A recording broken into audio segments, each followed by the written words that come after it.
Roses are red, and all I wanted was some dap, but... Oh my goodness! Jordan Clarkson almost came in my lap.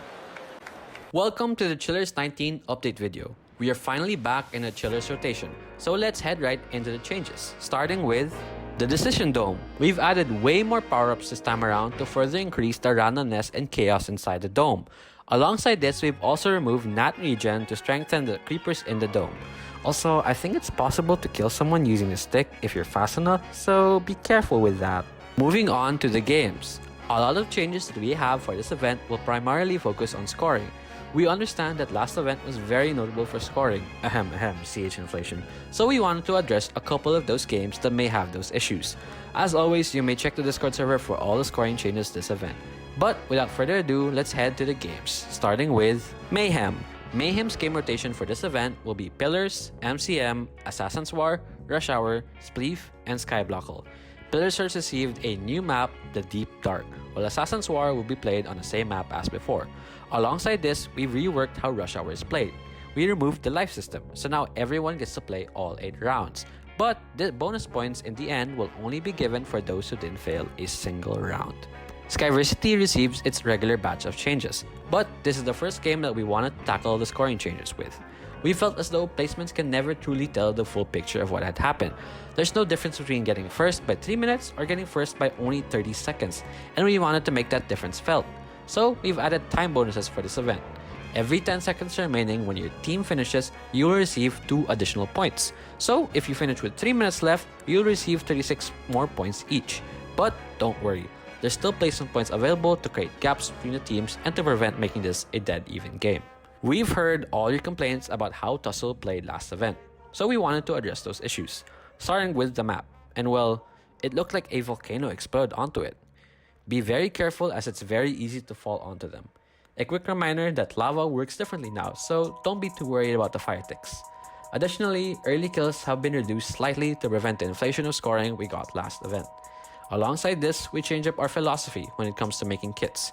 We wanted each kit to be able to stand alone and not make clear differences in fragging ability. Therefore, all kits will have the same armor and same sword to balance it out. The only difference being is the utility each kit will have. I'll be providing the kit descriptions as always in the Discord server. Cat and Mouse has received a couple of changes. We've added a couple new rooms in rotation, so be on the lookout for that. There are now mini corner rooms that you can play off of that will give you more survivability against the hunters. Alongside this, there will now be a direct path to mid from the corner rooms to give more room for the runners to work with. We've also made a couple changes to hunting. Runners will no longer glow with 10 seconds left to allow for more survival, but in turn, hunters will now receive speed 1 after 1 minute has passed. Now it's time to tackle the last 3 games with changes, all of which are movement games, so let's get this movement gauntlet going, starting with Icarus. New levels have been added to switch things up, but that's not the only thing different about this game. They've gone ahead and also reworked scoring for this game.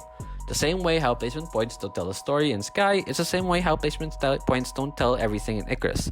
Thus, we've done the same thing here. We've added time points in this event. However, it will work slightly different as compared to Skyversity. Once someone has completed a major checkpoint, for example 10, 15, and 20, time points will now slowly start to decrease at a certain rate. For example, there's 120 points available for stage 20, and when someone finishes, they will receive that 120 points, and it will now decrease by 2 points every 4 seconds. It will keep going until it reaches the minimum points available for the checkpoint. But don't worry, there's also small placement bonuses that are available to grab as well, so time isn't everything for this event.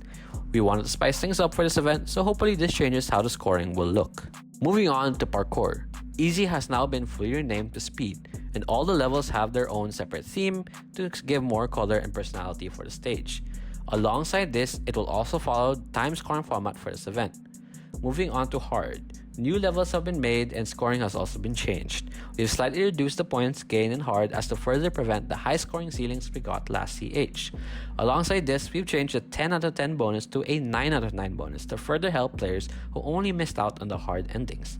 Being able to complete 9 hard paths regardless of what ending you take will give you the bonus as long as you finish the entirety of the course. However, doing only 8 hard paths and the hard ending won't net you the 9 out of 9 bonus as the endings are now a separate thing altogether. Lastly, Race. The map has received a few minor changes to help better the experience. Last event, we were able to add elytras, and those went well, so we want to take it a bit further and continue making Rays woker. Thus, we've added tridents. Tridents have now been added to Rays, and don't worry, collision isn't a thing. You will receive your trident by stepping on the lapis blocks on the floor in the map. An important thing to note is that you need to manually launch your trident for it to work, and voila, you will be launched. You've also probably noticed the icons that are seen in the map. Once you approach either an elytra or trident section, a small icon will appear to give you a heads up on the oncoming section. Alongside this, when playing, you will be notified by a title that item is in and out of your inventory. We hope that this further improves the experience of the game, and we are excited to see how it all plays out. And that's everything for CH19. I can't wait to see which team wins this one, so see you guys there!